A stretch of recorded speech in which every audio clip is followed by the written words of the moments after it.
जब लग गुरु मिले न साचा, तब लग गुरु करो 10 पांचा। क्या गुरु बदल सकते हैं? क्या गुरु बदलने से पाप लगता है?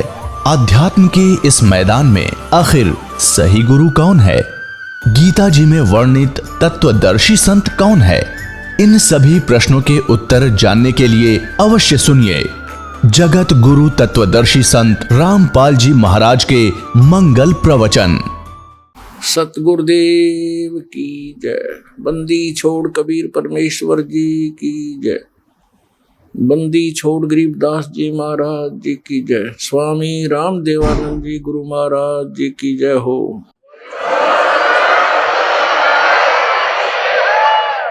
गरीब नमो नमो सतपुरुष को नमस्कार गुरु की नहीं। सुर नर मुनि जन साधुआ संतों सर्वस दीनी। सतगुरु साहिब संत सब दंडोतम प्रणाम। आगे पीछे मध्य हुए तिनको जा कुर्बान। नराकार निर्विषम काल जार वैभंजनम। निर्लेपम निज निर्गुणम अकल अनुपेशोन्दुनम। सोहम सुरति समाप्तम सकल समाना निर्तल। उज्ज्वल हिरंबर हरदमम बेपरवा अथा है वार पार नहीं मध्यतम। ग्रीब जो सुमर सिद्ध होई गणनायक गलता ना। करो अनुग्रह सोई पारस पद परवाना। आदि गणेश मनाऊं गणनायक देवन देवा। चरण कमल लो लाऊं आद्यंत करूं सेवा। परम शक्ति संगीतम रिद्धि सिद्धि दाता सोई। अवगत गुण अतीतम सतपुरुष निर्मोही। जगदम्बा जगदीशम मंगल रूप मुरारी। तन मन अर्पों शीसम भक्ति मुक्ति भंडारी। सुर नर मुनि जन ध्यावे ब्रह्मा विष्णु महेशा। शेष शेष मुख गावे पूज्य आदि गणेश। इंद्र कुबेर सरीखा वरुण धर्म राय धावे। समर्थ जीवन जी का मन इच्छा फल पावे। 33 कोटि अधारा ध्यावे से 88। उतरे बहुजल पारा कट है यम की फांसी। 33 कोटि अधारा जावे से 88। उतरे बहुजल पारा कट है यम की फांसी। कर जोरूं विनती करूं धरूं चरण पर शीस। गुरु जी राम देवानंद जी महाराज ने दियो नाम बख्शीस। कोटि कोटि सिजदा करूं कोटि कोटि प्रणाम। चरण कमल में राखियो मैं बंदी जाम गुलाम।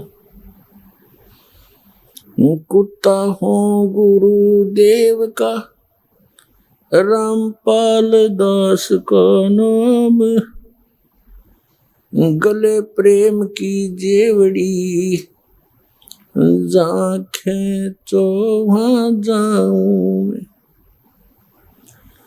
तो करो तो बावड़ू दूर दूर करो तो जाऊं। ज्यों राखो त्यों ही रहूं जो देवो सो खाऊं। परम पिता परमात्मा पूर्ण ब्रह्म सर्व सृष्टि के रचनहार कबीर परमेश्वर जी की असीम कृपा से आप सभी पुण्यात्माएं परमात्मा के सत्संग को सुनने के लिए उपस्थित हो पाए। भक्ति मुक्ति के दाता सतगुरु ये भटकत प्राण फिरंदा। उस साहिब के हुक्म बिना नहीं तरवर पात हिलंदा। परमात्मा की महिमा में लिखा है कि इस प्राणी को मोक्ष प्राप्ति के लिए, कल्याण के लिए गुरु की आवश्यकता पड़ती है। भक्ति मुक्ति के दाता सतगुरु, ये भटकत प्राण फिरंदा, क्योंकि सतगुरु के पास आने से तत्व ज्ञान होता है प्राणी को। जिनको सतगुरु नहीं मिलते वो सत्संग भी सुनते हैं लेकिन उनका कल्याण नहीं हो सकता। तो सतगुरु सत्संग करते हैं और नकली जो संत होते हैं वो भी अपने आप को सतगुरु सिद्ध किए हुए होते हैं। जिनके पास सत्संग नहीं है, सत्संग का अर्थ होता है सच्चा आध्यात्मिक ज्ञान, जिसको तत्व ज्ञान कहते हैं, जो सर्व शास्त्रों के अनुकूल होता है। तो जो सत्संग नहीं करते, नाम सत्संग का ही लेते हैं, उनके सत्संग सुनने से भी जीव कल्याण नहीं हो सकता। पुण्यात्माओं, आज मानव आध्यात्मिक मार्ग के अंदर ऐसा है जैसे प्रथम कक्षा में प्रवेश पाने के लिए बच्चा जाता है, उसको कुछ भी ज्ञान नहीं होता। तो आज का पूरा मानव अध्यात्म मार्ग में उस प्रथम कक्षा के बालक के तुल्य है। इस विश्व में यदि कहीं सत्संग है तो इस बरवाला आश्रम के अंदर इस दास के माध्यम से आपको सुनने को मिलता है। इस दास के इन वचनों को जो प्रथम बार सुनेगा वो बालक, बुद्धि से युक्त प्राणी कुछ भी सोच सकता है कि रामपाल अभिमान करता है कि विश्व में किसी के पास भी अध्यात्म ज्ञान नहीं है। अभिमान तो वो व्यक्ति करे जिसकी अपनी कोई खोज हो। ये तो गॉड गिवन स्पिरिचुअल नॉलेज है, परमात्मा का दिया हुआ आध्यात्मिक शास्त्रों का ज्ञान हमारे पास उपलब्ध है। अन्य ऋषि महर्षि गुरु मंडलेश्वर उनको समझ नहीं सके। इस दास पर कृपा कर दी परमेश्वर कबीर देव जी ने, उनको ठीक ठीक जान लिया और वही ज्ञान है, बाकी सब अज्ञान है। कबीर साहब कहते हैं, कबीर और ज्ञान सब ज्ञानड़ी, कबीर ज्ञान सो ज्ञान, जैसे गोला तोब का करता चले मैदान। इस दास ने विश्व के सभी धर्म गुरुओं से प्रार्थना की है कि आप आध्यात्मिक ज्ञान चर्चा के लिए उपस्थित हों, और उसके साथ साथ उनके द्वारा दिए गए ज्ञान को भी कहा है कि तुम्हारा अध्यात्म मार्ग बिल्कुल गलत है, झूठा है, निराधार है, तुम्हारी साधना यूजलेस है। और वो फिर भी नहीं चसक रहे हैं। उत्तर दो कि रामपाल झूठ बोल रहा है, कोई प्रमाण दो। और हमने सैकड़ों प्रमाण दे दिए इस दास ने, क्योंकि उनके पास ज्ञान नहीं,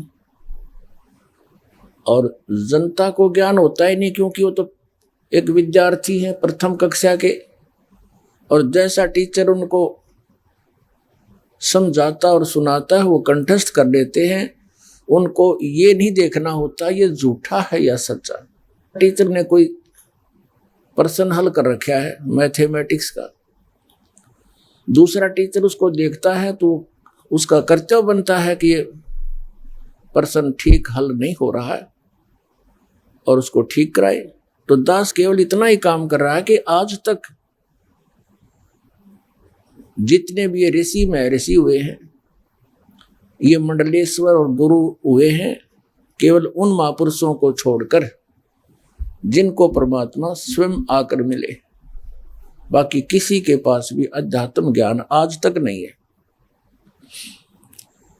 तो पुण्यात्माओं, परमात्मा ने 600 वर्ष पहले अपनी प्यारी आत्मा धर्मदास जी से कहा था कि धर्मदास, जब कलयुग 5500 वर्ष बीत जाएगा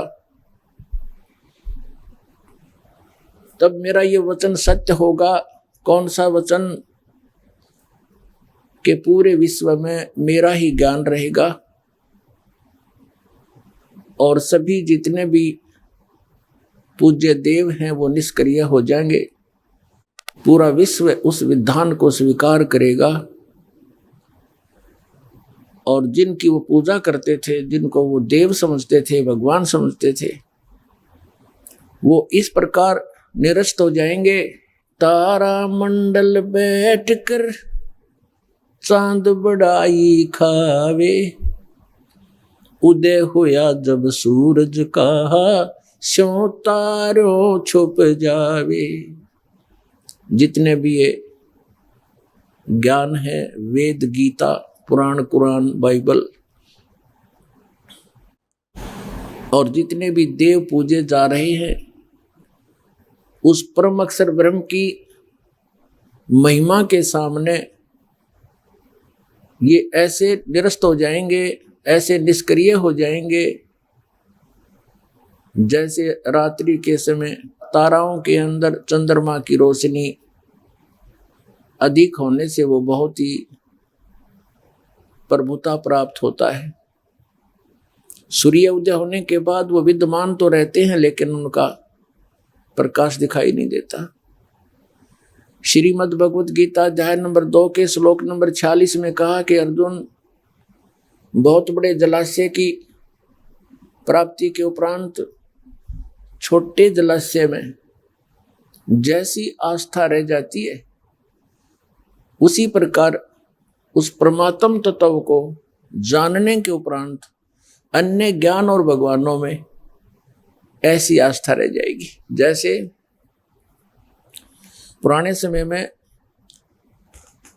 सभी सरोवरों के ऊपर निर्भर रहते थे, तालाबों पर, जोहड़ों पर, और वो सरोवर इतने ही अक्षमता के होते थे, एक वर्ष वर्षा हो जाती तो भर जाते थे, सारा वर्ष काम देते थे। यदि 1 वर्ष 2 वर्ष वर्षा ना हो, वो सूख जाते थे। उन पर आश्रित प्राणी भी व्याकुल हो जाते थे, वहां से भाग जाते थे कहीं और दूसरे ठिकानों पर, या मर जाते थे। और उनको फिर बहुत बड़ा सरोवर मिल जाता है, कोई झील मिल जाती है जिसका जल 10 वर्ष वर्षा ना हो तो भी समाप्त ना हुए, तो फिर वो सभी उस झील के आसपास ही चले जाते थे, उन छोटे सरोवरों को छोड़ देते थे। उन छोटे सरोवरों का, तालाबों का, जो जलाशयों का जल था, वो जल व्यर्थ नहीं था, वो सरोवर व्यर्थ नहीं थे, लेकिन वो पर्याप्त नहीं थे। इसी प्रकार जिन भगवानों को, श्री कृष्ण, श्री विष्णु, श्री शंकर भगवानों को, दुर्गा देवी को, निरंजन ब्रह्म को जो भी पूजते थे, वो देव बुरे नहीं, लेकिन वे हमारे लिए पर्याप्त नहीं, क्योंकि ये स्वयं नाशवान है, इनकी भी जन्म मृत्यु होती है। तो फिर हम सुखी कैसे हो सकते हैं? हम उस स्थान को कैसे प्राप्त कर सकते हैं जिस परमात्मा के उस लोक में जाने के बाद, शाश्वत स्थान में जाने के बाद फिर कभी जन्म मृत्यु नहीं होती, क्योंकि ये स्वयं नाशवान है। श्रीमद् भगवत गीता का ज्ञान इस ज्योत स्वरूपी निरंजन काल भगवान ने बोला श्री कृष्ण में प्रवेश करके। श्री कृष्ण जी का गीता जी के ज्ञान में कोई रोल नहीं है, कोई भूमिका नहीं है। उसका शरीर प्रयोग किया गया इस ज्योत स्वरूपी निरंजन जिसे ब्रह्म कहते हैं। गीता अध्याय नंबर 11 के श्लोक 32 में वो अपने आप को काल कहता है, मैं काल हूं। इस काल ने बोला ये ज्ञान, ये ब्रह्म है। और हम जिसकी पूजा करने को कहते हैं और करते हैं वो पूर्ण ब्रह्म है, वो परम अक्षर ब्रह्म है, वो अविनाशी परमात्मा है। और अन्य नाशवान भगवान है, श्री ब्रह्मा जी, श्री विष्णु जी, श्री शिव जी, श्री देवी जी और ये ज्योत निरंजन ब्रह्म। इनका स्वयं ही जन्म मृत्यु होता है, तो इनको प्राप्त प्राणी भी जन्म मृत्यु में ही रहते हैं। तो श्रीमद् भगवत गीता अध्याय नंबर 18 के श्लोक नंबर 62 में 62 में गीता ज्ञान दाता कहता है कि अर्जुन तू सर्वभाव से उस परमेश्वर की शरण में जा जिसकी कृपा से तू परम शांति को और सनातन परम धाम को प्राप्त होगा। पुण्यात्माओं, जब तक जन्म मृत्यु है तो जीव को शांति नहीं। शांति उस समय होगी जब हमारा जन्म और मृत्यु सदा के लिए समाप्त हो जाएगा। वो समाप्त कैसे होगा? अभी तक आपने जिन भी महापुरुषों के सत्संग सुने हैं उन्होंने यही बताया है कि जो सतलोक की महिमा गाते हैं, सचखंड की महिमा सुनाते हैं, जैसे राधा स्वामी पंथ, धन धन सतगुरु सच्चा सौदा सिरसा वाले और जय गुरुदेव पंथ मथुरा वाले या ठाकुर जी वाले, ये सब एक ही कुएं का जल है। शिवदयाल जी के विचारों से ही ये आगे चले हैं। ये सतलोक की महिमा तो गाते हैं, लेकिन सतलोक में परमात्मा को ये निराकार बताते हैं। केवल वहां चेतनता ही चेतनता है। और इनकी इतनी अज्ञान विधान है इन संतों का, इनके हेड ऑफ द डिपार्टमेंट का, इनके इस राधा स्वामी पंथ के प्रवर्तक का, श्री शिवदयाल जी का, कि उसको तो इतना भी ज्ञान नहीं था। कोई पहली कक्षा का बच्चा भी ए आ तो ठीक बता देता है, वो ए आ भी नहीं जाने था, ए बी सी का ज्ञान नहीं था इसको, अध्यात्म मार्ग का। पुण्यात्माओं, जैसे सिद्धांत बताते हैं 2.5 घंटा सुबह ध्यान लगाओ, 2.5 घंटा शाम को। परमात्मा कहते तुम्हारा झूठा ज्ञान और ध्यान कहाँ लाओ, जो तुम्हारा ज्ञान यूजलेस है, ध्यान कहाँ लगाओगे? ये बाद विद्या चतुराई, तुम चतुरता दिखा रहे हो। परमात्मा कहते हैं चातुर प्राणी चोर हैं, उनको ज्ञान नहीं, अध्यात्म मार्ग का, भगवान के चोर हैं। और मूड मुग्ध हैं ठोठ, जो उन पर आश्रित बैठे हैं, ऐसे बेसलेस नॉलेज पर, निराधार ज्ञान के ऊपर आश्रित बैठे हैं। तो परमात्मा कहते इतना हम सत्संग सुना रहे हैं, हम ज्ञान दे रहे हैं, इसको सुनकर भी वो नहीं मानते हैं और इधर अपना कल्याण के लिए नहीं आते हैं, तो मूड मुग्ध है ठोठ। वो कति ठोठ हैं, वो विचार भी नहीं करना आवश्यक समझते कि तुम कहाँ बैठे हो, कहाँ जा रहे हो। और संतों के निकाम के उनको दो गलजोट, वो कल्याण नहीं चाहते, फिर तो वही ठीक है, पड़े रहो उनके पास, जिनका ज्ञान ऐसा कैसा ज्ञान है। उनकी एक पुस्तक है राधा स्वामी पंथ वालों की, सारवचन राधा स्वामी वार्तिक, और उसमें क्या ज्ञान है उनका, हे भगवान। आत्मा रोती है दास की कि 150 वर्ष बर्बाद कर दिए, मानव को नरक में ठोक दिया। उनको ये ज्ञान था, उनको सतनाम का नहीं पता, सतनाम वस्तु क्या है। और सतनाम तो मूल है इस मोक्ष मार्ग का, मूल। सतनाम के बिना मोक्ष नहीं हो सकता। सतनाम 2 अक्षर का होता है और उनको सतनाम का नहीं पता। और कितना देश डुबो दिया, कितनी जनता को बर्बाद कर दिया। और रोते हुए आ रही पुण्यात्मा, टक्कर मारते हैं, 20-20 साल, 25-25, 30-30 वर्ष खो दिए उनके पास। तो भी सौभाग्य उनका ही समझ में आ गई, कुछ नहीं बिगड़ाई बताई। ये तो असंग जन्म हो गए, 1-2 जन्म और पीछा छूट जाएगा, नहीं तो सच्चे दिल तो लग गया तो इससे जन्म में पीछा छूट जाएगा। कबीर साहब कहते हैं जीवन तो थोड़ा ही बला दे सत सुमरण हो, लाख वर्ष का जीवना कोई लेख धरे नहीं कोई। अब थोड़ी सी झलक दिखाते हैं, क्योंकि प्रसंग ये चला है कि इनके पास विश्व में किसी के पास अध्यात्म ज्ञान नहीं। थोड़ा सा प्रमाण देते हैं, राधा स्वामी पंथ के इन महापुरुषों को कितना अध्यात्म ज्ञान था। और फिर ध्यान लाने की बतावें, ध्यान कहाँ लगाओगे? किसी वस्तु को टारगेट बनाया जाता है ध्यान लगाने के लिए, कोई उद्देश्य बनाया जाता है, किसको देखना चाहते हो तो भगवान निराकार बताओ, और समाधि लाने के लिए को और देखो अंदर में, खाक देखोगे अंदर में फिर। तो ये भूल भुलैया कर रखी थी पुण्यात्मा, और रहम है दाता का आपके ऊपर, इस दास के ऊपर रजा बख्शी, यू ज्ञान समझ में आया।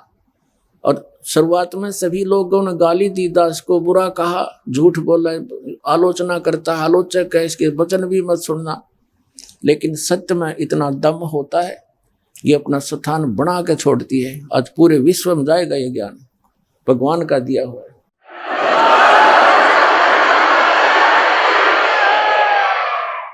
ये देखिएगा, एक पुस्तक है राधा स्वामी वार्तिक, सारवचन राधा स्वामी वार्तिक, अजूर स्वामी जी महाराज, राधा स्वामी सत्संग व्यास।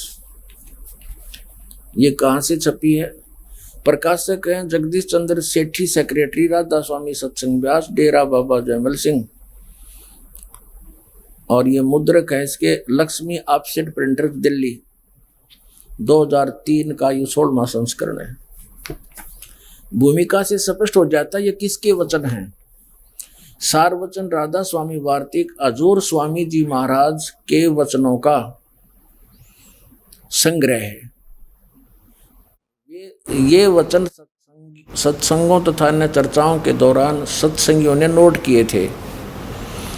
स्वामी जी महाराज के परम धाम सिधारने के कुछ वर्ष बाद इनका संग्रह करके पुस्तक के रूप में छपवाया गया।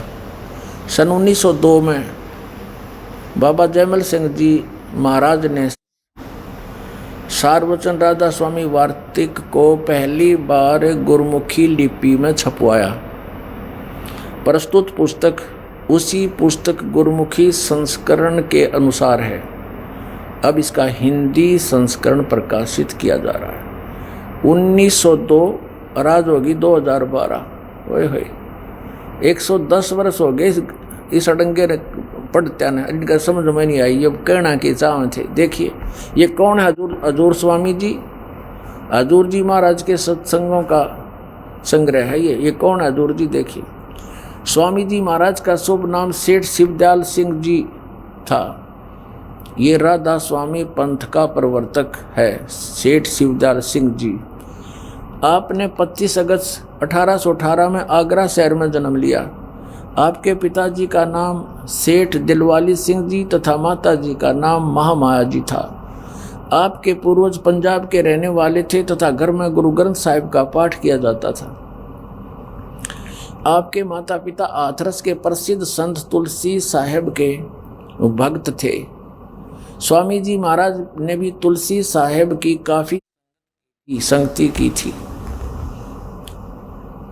बचपन से ही स्वामी जी महाराज का रुझान अध्यात्म की ओर था।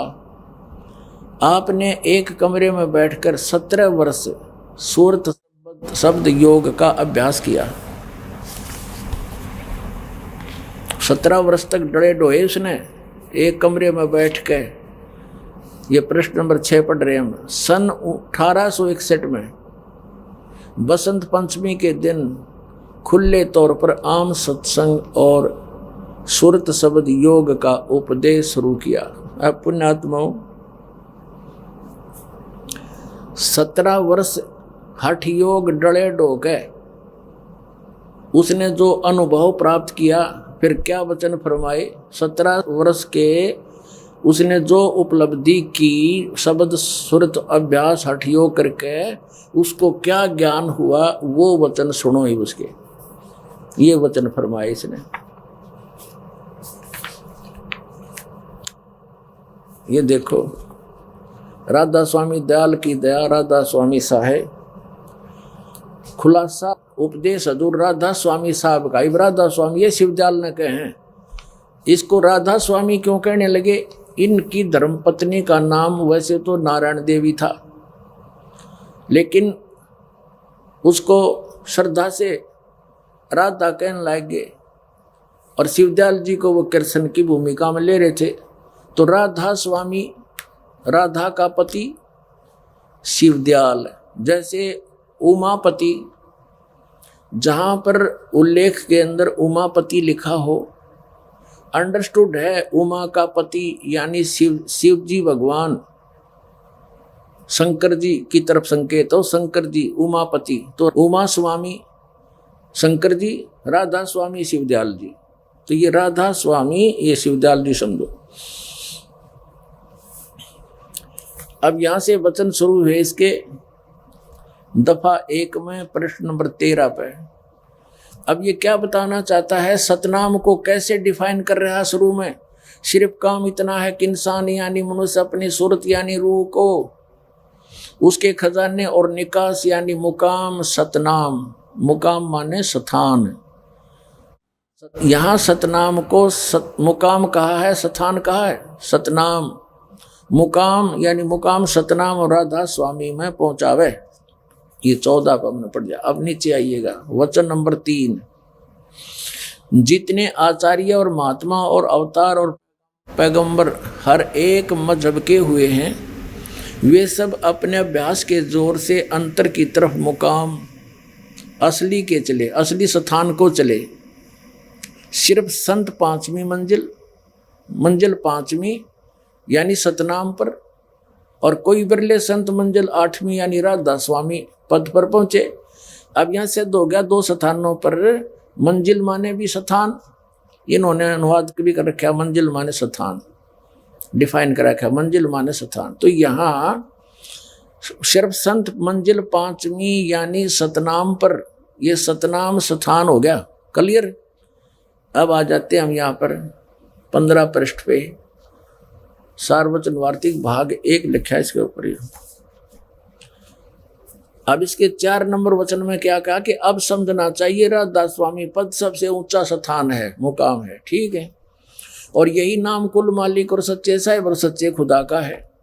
अच्छा, और इस मुकाम से यानी इस स्थान से 2 स्थान नीचे सतनाम का मुकाम है। वहां सतनाम को मुकाम और मंजिल बोलने थे, स्थान, यहाँ स्थान का मुकाम है यानी स्थान का स्थान है। इसने ये डिफाइन किया अपने अध्यात्म ज्ञान को।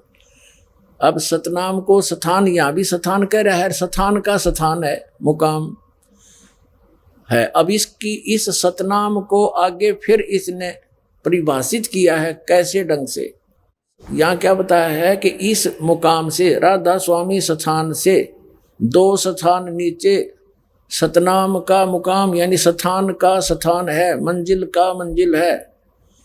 और जिसको यानी सतनाम को संतों ने सतलोक, सचखंड, सारसबद, सतसबद और सतनाम और सतपुरुष करके बयान किया है। अब खाक पाया इसने अध्यात्म मार्ग में, अपना नाश कर दुनिया डुबो दी। ये इसका अध्यात्म मार्ग 17 वर्ष डले ढोके इसने यो ज्ञान दिया। सतनाम को वो सतपुरुष, सार शब्द, सार नाम, सतनाम और सतपुरुष और सतलोक, सचखंड, वो सतनाम ही है। अब वो सतनाम है क्या? अच्छा, ये तो डिफाइन किया श्री शिवदयाल जी ने, और श्री शिवदयाल जी के शिष्य हुए हैं बाबा जयमल सिंह राधा स्वामी व्यास सत्संग का जो स्थान उन्होंने चालू किया। और श्री जयमल सिंह जी के उत्तराधिकारी हैं श्री सावन सिंह जी। श्री सावन सिंह जी के आगे फिर 3 बन गई, एक तो व्यास में ही रहा और एक सच्चा सौदा सिरसा जगमाल वाड़ी में बन गई। श्री खेमामल सिंह जी श्री सावन सिंह जी के शिष्य थे, जिन्होंने सच्चा सौदा सिरसा बेगू रोड पर डेरे की स्थापना कर दी। और श्री सावन सिंह जी के शिष्य थे श्री कृपाल सिंह जी, जिन्होंने सावन कृपाल मिशन दिल्ली में प्रारंभ कर दिया। फिर कृपाल सिंह के शिष्य थे ठाकुर सिंह, तो ठाकुर सिंह को उत्तराधिकारी ना बनाया, जिस कारण से उसने अपना अलग चिमटा गाड़ दिया। तो पुण्यात्मा ऐसे ही यहाँ हुआ था ब्यास में। श्री सावन सिंह जी ने श्री खेमामल सिंह जी साहब मस्ताना बलोचिस्तानी साहब मस्ताना को तथा कृपाल सिंह जी को बाईपास कर दिया और सरदार जगत सिंह को उत्तराधिकारी बना दिया। ये दोनों अपना अधिकारी मानते थे अपने आप को, इसलिए इन्होंने क्षुब्ध होकर के अपने न्यारे न्यारे डेरे स्थापित कर दिए। तो श्री सावन सिंह जी से ही सच्चा सौदा सिरसा और कृपाल मिशन दिल्ली में और फिर ठाकुर सिंह वाला, ये सारा एक ही कुएं का जल समझ लेना। एक जड़ से ही सब पता लग जाता है ये किसका बीज है। तो ये देखना श्री सावन सिंह जी ने कैसे डिफाइन किया इस सतनाम को। ये है संत मत प्रकाश भाग 3। ये है श्री सावन सिंह जी, संत मत प्रकाश भाग 3, हजूर महाराज सावन सिंह जी के सत्संगों का संग्रह। और ये कहाँ से छपा है? प्रकाशक हैं जगदीश चंद्र सेठी, सेक्रेटरी राधा स्वामी सत्संग व्यास, डेरा बाबा जयमल सिंह, पंजाब। 2007 का लेटेस्ट संस्करण है। मुद्रक हैं गोपसंस पेपर्स लिमिटेड। अब देखना इसके 102 पृष्ठ पर दिखाते हैं आपको। ये है 102 पृष्ठ पे, हम नीचे आ जाते हैं। सचखंड या सतनाम चौथा लोक है और वो सभी के अंदर है। ठीक है, इवन का अध्यात्म ज्ञान का ही पता लग जाएगा आपको। ये 106 पृष्ठ पर देखिएगा। इनकी कोई चर्चा चल रही है, प्रश्नोत्तरी। महाराज जी के साथ कोई सत्संगी प्रश्न कर रहा है। वही सत्संगी हजूर जहां राम नाम का जस महिमा होता हो। तो महाराज सावन सिंह जी कहते कौन से राम की बात कर रहा है तू? सत्संगी कहता क्या राम बहुत सारे हैं? महाराज सावन सिंह जी कह रहे हैं राम 4 हैं। आपका इशारा कौन से राम की तरफ है? अब 107 पर आ गया। वही सत्संगी हजूर 4 रामों को खोल कर बताइए। महाराज जी सावन सिंह जी लागे फिर डिफाइन करन। ये परमात्मा की वाणी है कबीर जी की। एक राम दशरथ घर डोले, एक राम घट घट में बोले, एक राम का सकल पसारा, एक राम तेरे बुनते न्यारा। अब इसको डिफाइन किया, इसका अनुवाद किया श्री सावन सिंह जी ने। पहला राम राजा दशरथ के बेटे जो त्रेता युग में हुए अवतार थे, आए और अपनी ड्यूटी अदा करके चले गए, लेकिन अब हमें नहीं मिल सकते, हमारा काम नहीं कर सकते। दूसरा राम मन जो घट घट में व्यापक है, और तीसरा राम ब्रह्म जो सारी त्रिलोकी को पैदा करता है, पालता और नाश करता है, और चौथा राम सतनाम, ये असली राम है। अरे वाह देवताओं, इनका ये सतनाम नहीं समझ में आया आज तक। अरे ये बात करें सचखंड और सतलोक की, ध्यान लगाने की। ये सतनाम 2 अक्षर का है, ये जाप करण का है। इस सतनाम से वो सतलोक और सचखंड प्राप्त होगा। सचखंड वो स्थान है जहाँ भगवान रहता है, अमर पुरुष रहता है, साकार है, नर आकार है, मनुष्य दृश्य, और वहां पर ऐसी ही सृष्टि है जैसी यहाँ पर है। और वहां भगवान है नहीं तो हम के टिड्डे लेंगे, वहां जाकर भटक रहे भगवान के लिए, और फिर भी उनके पीछे लाग रहे अनाड़ियां के बोली आत्माएं ने। ज्ञान तो था नहीं, बगैर ज्ञान के इन हमारी इन अंडोला बना रखा था। कोई जैसा भी कह देता हमें सारी सच्ची मान लेते, क्योंकि उनको टीचर मानते थे। अब दास के वचन इस सत्संग के सुनने से आपको पता चलेगा कि जो शब्द दास ने बोला है कि विश्व के अंदर किसी के पास अध्यात्म ज्ञान नहीं, हमारे सदग्रंथों में विद्यमान है वो, लेकिन ये समझ नहीं सके। जैसे जिन महापुरुषों को परमात्मा मिले सीधे आकर मिलते हैं, उनका विधान है। आदरणीय धर्मदास साहिब जी, आदरणीय मुरुगदास साहिब जी, आदरणीय नानक देव साहिब जी, आदरणीय दादू साहिब जी, आदरणीय गरीबदास साहिब जी, गांव छुडानी, जिला दद्दर वाले, आदरणीय गीसा दास साहिब जी, गांव खेखड़ा और जिला मेरठ, उत्तर प्रदेश वाले, इनको परमात्मा सीधे आकर मिले थे। जैसा कि उनका विधान है, जैसे वेदों में आपको बहुत बार दिखाया है कि वो परमात्मा ऊपर तीसरे मुक्ति धाम में रहता है और तीसरे मुक्ति धाम के भी तीसरे पृष्ठ में यानी स्थान पर, ऊंचे सबसे ऊपर वाले स्थान पर विराजमान है। वहां से वो चलकर आता है। अच्छी आत्माओं को, नेक आत्माओं को, जो दृढ़ भक्त होते हैं उनको मिलता है। उनको मिलते हैं तो फिर उनको किस उद्देश्य से आते हैं? तत्व ज्ञान कराने के लिए वो वहां से चलकर आते हैं। आदरणीय धर्मदास साहिब जी को परमात्मा मिले मथुरा के अंदर। उसमें धर्मदास साहिब जी अपने धर्म गुरु श्री रूपदास जी वैष्णव से दीक्षा प्राप्त करके उनके द्वारा बताई गई आध्यात्मिक क्रियाओं को करते हुए तीर्थ यात्रा कर रहे थे। मथुरा के उस तालाब में जहाँ श्री कृष्ण जी के विषय में कहा जाता है कि बचपन में वो यहाँ नहाया करते थे, गौवें चराने आया करते थे, उस तालाब को, वो सरोवर को तीर्थ मानकर स्नान करने जाते हैं। और जिस पर्वत को श्री कृष्ण जी ने उठाया था, इंद्र के कोप से वृद्ध क्षेत्र को डूबने से बचाया था, उस गोवर्धन पर्वत के चारों ओर परिक्रमा लगाकर आते हैं। यह ऐसा उनका विधान है जैसा उनको रोज बता रखे। तो वहां धर्मदास जी को परमात्मा एक जिंदा महात्मा के रूप में मिले। ऋग्वेद मंडल नंबर 9 सूक्त नंबर 86 यानी 86 के मंत्र 26 और 27 में, ऋग्वेद मंडल नंबर 9 सूक्त 82 के मंत्र 1, 2, 3 में, ऋग्वेद मंडल नंबर 9 सूक्त 94 के मंत्र 1 में, ऋग्वेद मंडल नंबर 9 सूक्त 95 के मंत्र 2 में, ऋग्वेद मंडल नंबर 9 और सूक्त 96 के मंत्र 16 से 20 में, ऋग्वेद मंडल नंबर 9 सूक्त 20 मंत्र 1 में, ऋग्वेद मंडल नंबर 9 सूक्त 1 के मंत्र 8 और 9 में, और भी अनेकों स्थानों पर परमात्मा की महिमा बताई गई है। वेद ज्ञान दाता वही है जो गीता ज्ञान दाता है। वेद ज्ञान ब्रह्म दे रहा है, वो स्वयं कह रहा है कि वो परमात्मा ऊपर तीसरे मुक्ति धाम में रहता है और वहां से गति करके आता, चल के आता है। वो अच्छी आत्माओं को मिलता है। उसके आने की, पूरे विश्व को संभालने के लिए परमात्मा 3 स्थिति में विद्यमान रहता है।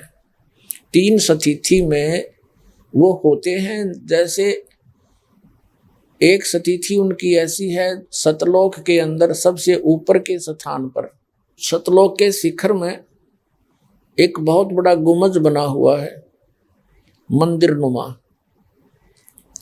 और बहुत बड़ा सफेद कलर का है, जैसे संगमरमर।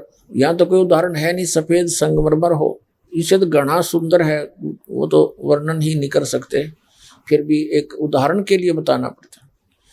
एक बहुत बड़ा गुंबज है, उसके बीच में एक बहुत सुंदर सिंहासन है परमात्मा का, जैसे राजा लोग बैठते हैं ऐसे परमात्मा मनुष्य सदृश साकार उसके ऊपर विराजमान रहते हैं। उनके सिर पर एक सुंदर मुकुट है, बहुत सुंदर मुकुट है, और ऊपर एक छतर है, सफेद छतर है, जैसे यह छतरी बना रखी है बच्चों ने। विशाल काय शरीर है मालिक का, और एक रोम में, रोमकूप कहो, रोम तो बाल को बोलते हैं, लेकिन जहां रोमकूप इसको बोलते हैं जो छिद्र होता है बाल का, एक रोमकूप में इतनी रोशनी है, करोड़ सूर्य करोड़ चंद्रमा मिला दे तो भी उनकी दोनों की मिली जुली रोशनी भी कम रह जा। एक स्थिति में तो परमात्मा ऐसे रहते, वह स्थिर रहते, और वही परमेश्वर जब यहाँ हमें संभालने के लिए, धारण पोषण करने के लिए यहाँ आते हैं, धारण पोषण पेट भरण की व्यवस्था तो परमात्मा वहां बैठे ही हमारा सब कुछ व्यवस्था कर देते हैं कर्माधार पर। वो आते हैं हमारे को अध्यात्म ज्ञान बताने के लिए कि तुम कौन हो, यहाँ क्यों जन्म और मर रहे हो, तुम्हारा यहाँ पर कौन सी वस्तु आपकी है जिसको तुम अपना माने बैठे हो। इस भूल को मिटाकर तत्व ज्ञान से हमें जगाकर और सतनाम दे करके सतलोक जाने की एक व्यवस्था करते हैं, बताते हैं। तो वहाँ से चलकर आते हैं, तो वहाँ से आने की उनकी दो तिथि हैं। एक तो प्रत्येक युग में वो शिशु रूप धारण करते हैं, एक लीला करते हैं, सतलोक से चलकर आते हैं, कमल के फूल पर किसी सरोवर में, वन में, गांव से बाहर, नगर से बाहर, वहां आकर के कमल के फूल पर एक नवजात शिशु का रूप धारण करके विराजमान हो जाते हैं और उनको निसंतान दंपति उठा ले जाता है। लीला में बड़े होते हैं और प्रत्येक बार जब भी वो ऐसी लीला करते हैं तो उस परमात्मा के उस बाल्यकाल की व्यवस्था यानी परवरिश की लीला कंवारी गायों से होती है। कंवारी गायों का दूध पीते हैं वो परमात्मा, ये उसका विधान है।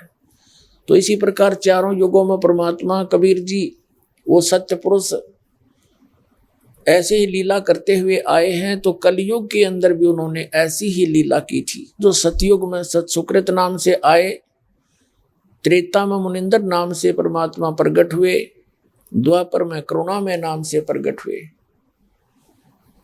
और कलयुग के अंदर वो परमेश्वर अपने वास्तविक नाम कबीर देव, कबीर साहब, अल्लाहू अकबर का ही नाम रखकर वो स्वयं प्रकट हुए।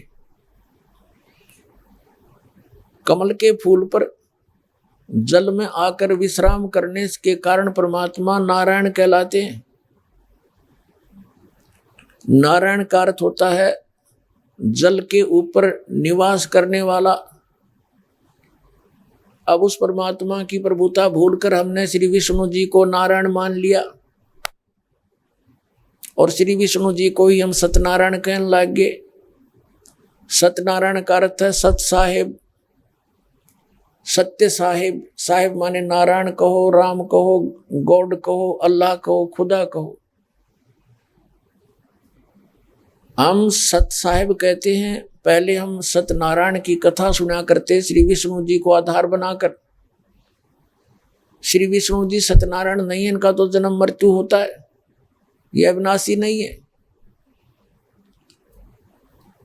और ये स्वयं स्वीकार करते हैं। श्रीमद् देवी भागवत गीता प्रेस गोरखपुर से प्रकाशित सचित्र मोटा टाइप 123 पृष्ठ पर 3 सकंद में कि हमारा तो जन्म और मृत्यु होता है, हम अविनाशी नहीं हैं। ब्रह्मा, विष्णु और शंकर हम तीनों नाशवान हैं और हम इनको सत्यनारायण मान रहे थे। तो ऐसे ये अध्यात्म ज्ञान उलझ गया था। परमात्मा ने 600 वर्ष पहले सुलझा के रख दिया था, लेकिन काल के दूतों ने कबीर पंथ में प्रवेश करके उसको फिर उससे भी ज्यादा उलझा दिया। अब परमात्मा 600 वर्ष पहले जब आए, कबीर नाम से प्रकट हुए। काशी शहर भारतवर्ष के अंदर, शहर के बाहर एक जंगल के अंदर, वन में एक लहर तारा नामक सरोवर था, तालाब था। उसमें कमल के फूल पर आकर विराजमान हुए, सतलोक से चलकर आए। पुण्यात्माओं, परमात्मा का पाना बहुत आसान है क्योंकि ये साधना बहुत सिंपल है, साधारण है बिल्कुल। इन अज्ञानी ऋषि महर्षि संतों और इन नकली सतगुरुओं ने इसको इतनी कठिन बना दी कि 2.5 घंटे सुबह बैठो, 2.5 घंटे शाम, सारे दिन मजदूरी करनी आदमी और 2.5 घंटे बैठेगा क्यों करे? और 2.5 घंटे सुबह कैसे बैठेगा और क्या करेगा? ध्यान लगाओ बस। सूरत शब्द का नहीं पता इन्हें, सूरत क्या होती है, शब्द क्या होता है। इन्होंने सूरत शब्द को कैसे मान रखा कि अंदर कान बंद करके आनंद सुनो। हर परमात्मा कहते हैं इस पिंड कहो, चाहे इसे अंड कहो, शरीर कहो या एक ब्रह्मांड कहो, इसके अंदर जो भी कुछ सुनता या दिखाई देता है वो सब काल का है। और कबीर साहब कहते हैं हमारा तो जो हमारा देश है सतलोक है, इस अंड और पिंड के पार सो देश हमारा है। आदरणीय गरीबदास साहिब जी को परमात्मा सचखंड लेकर गए, फिर उनको वापस छोड़ा। तब उन्होंने परमात्मा की उस वास्तविक धुन को सतलोक में सुना और फिर यहां देखा इस पिंड के अंदर वो नहीं है, उससे मिलती जुलती नकली धुनें इसके अंदर हो रही है। तब आदरणीय गरीबदास साहिब जी ने कहा था कोई हैरे परले पार का जो भेद कहे जनकार का। कोई है वहां गया हुआ वापस आया तुम्हारे में से जो उस जनकार यानी उस सतलोक में हो रही धुन का कोई जिक्र करे। तुम सुनो इसके अंदर और बात करो सतलोक की। जो भी इस पिंड के अंदर सुनाई देती है ये काल की धुन है, इसने नकली बनवा रखी है।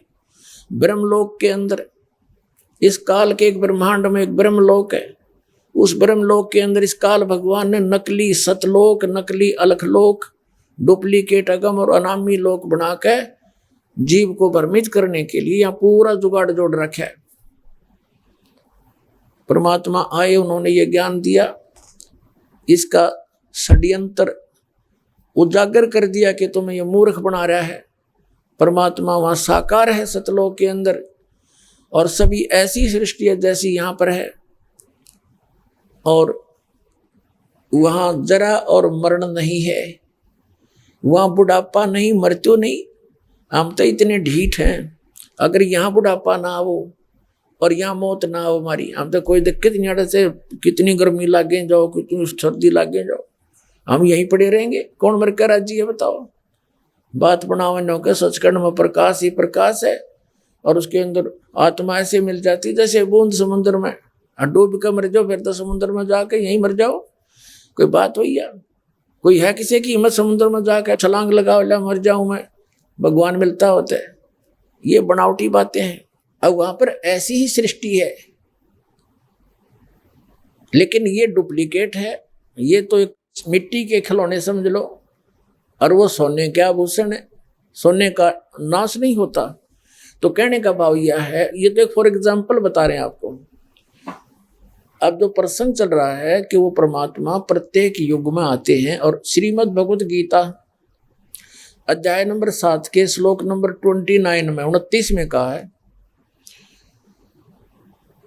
कि मेरे इस ज्ञान को आश्रय करके, क्या आश्रय करके, चौथे अध्याय के 32 और 34 श्लोक में कहा है कि खुद परमात्मा अपने मुख कमल से आकर और तत्व ज्ञान बोलता है। वह सच्चिदानंद घन ब्रह्म की वाणी होती है, यानी कबीर वाणी है, वो तत्व ज्ञान है।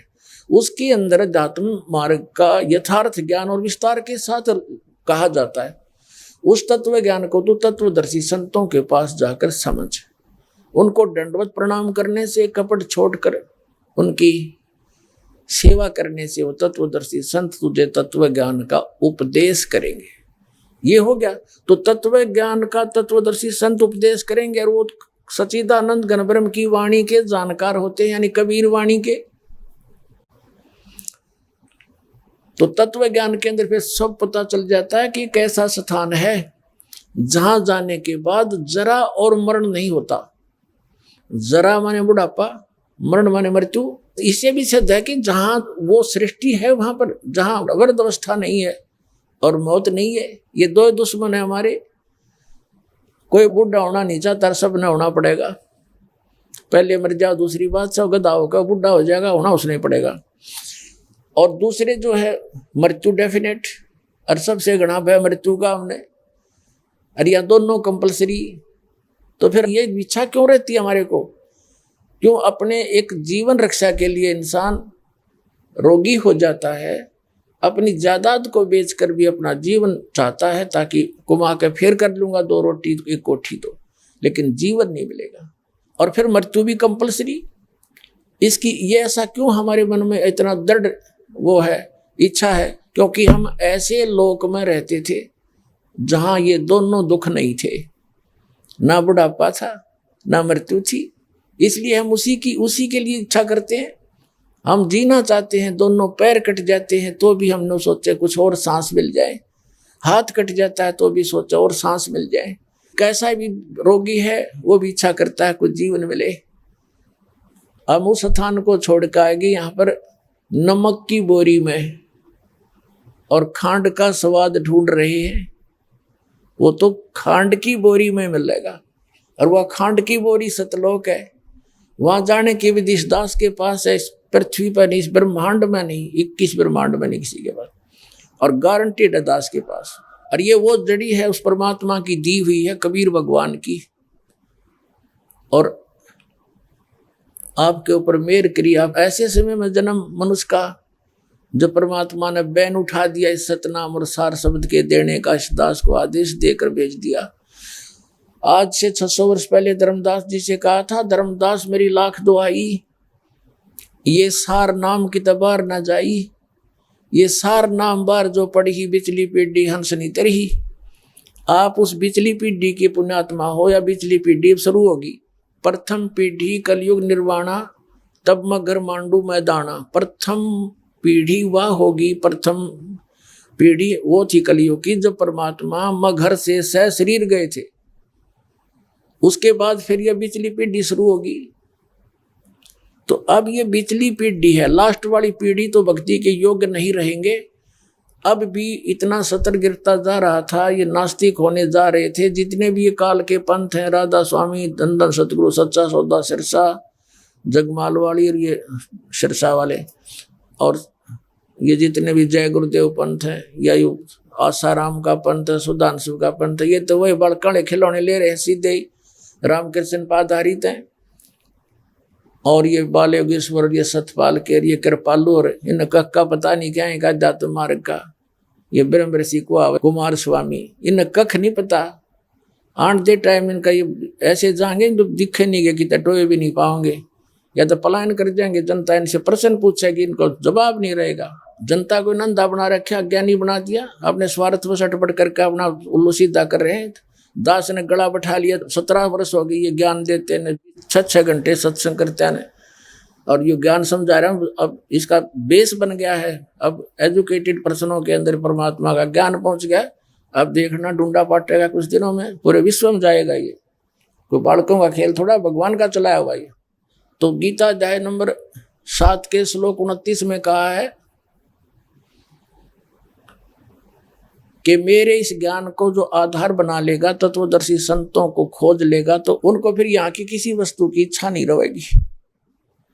क्योंकि इस तत्व ज्ञान के अंदर यही बात दृढ़ की जाती है कि तुम यहाँ के वासी नहीं हो, ये आपका ठिकाना नहीं है, ये संपत्ति और संतान आपकी नहीं है, आपके साथ भूल भुलैया कर रखिए। कल ना आपकी मृत्यु हो जाती है, आज कोठी भी, कार भी, बेटा और बेटी सब कुछ है, आपकी मृत्यु होगी, आप गधे बन गए, आपका क्या था इसमें। अब परमात्मा कहते हैं अब जो कुछ भी है तेरा संस्कार है, इसके रहते रहते अब ये काम शुरू कर, ये भी रहेगा, अपना संस्कार भी पूरे करेंगे। और जब इंसान अपने प्रयत्न से थक लेता है, राजा लोग भी थक जाते हैं व्यवस्था में, तब वो भी भगवान से ही कुछ ऐड चाहते हैं, मदद चाहते हैं। और हमारे को भगवान की मदद भी साथ मिलेगी, आपका परिवार भी सुखी रहेगा, आप भी सुखी रहोगे, और भगवान में दृढ़ होते चले जाओगे इस ज्ञान को रह रहकर सुनकर। यहाँ से आपकी मन हट जाएगा कति। फिर आप केवल यहाँ से एक ही इच्छा करोगे, भगवान हमें वो स्थान मिले जहाँ जरा और मरण नहीं है, जहाँ आशा ता बासा होई, मन कर्म वचन सुमरियो सोई। अब जैसे आप मरण लग गए, मृत्यु हुआ है, मृत्यु होने लगी, आपकी आशा रहेगी मेरे बेटिया का क्या होगा, मेरी बेटी का क्या होगा, है छोटे छोटे बालक हैं, इनके छोटे छोटे बच्चे तो छोटे रहेंगे, पहले अपने छोटे थे, फिर पोते छोटे हो गए, ये तो एक सिलसिला जारी रहेगा। फिर अपनी बिरान माटी हम फिर करा लाए निवासता रख के, फिर वही मृत्यु हो जाती है, और वहीं फिर पशु बन के उन्हीं के लट खाते आकर के। अब ये सोचना चाहिए कि मृत्यु तो डेफिनेट है, और पुनर्जन्म हो गया तो उस अतिथि वहां तुम आ नहीं सकते, ना आपका याद, ना परिवार वालों के याद, ये कौन आ गया हमारे घर में। तो यहां से तो आपने जाना ही पड़ेगा। अपने इस कर्तव्य का पालन करते हुए साथ के साथ भगवान की असत भक्ति करते रहना, और इस ज्ञान को आधार बनाकर आपकी यहां से आस्था कति हट जाएगी। यहाँ आपकी सपने में भी इच्छा नहीं रहेगी ये सत्कर्म मान लेना। एक दिन इतने दृढ़ हो जाओगे, यो ज्ञान ऐसा है, ऐसा नहीं कि अपने बच्चे बुरे लगेंगे या घर रिश्तेदार कोई बुरा लगेगा, नहीं, लेकिन ये पता लग जाएगा यो अपना नहीं है, ये मेरा है नहीं।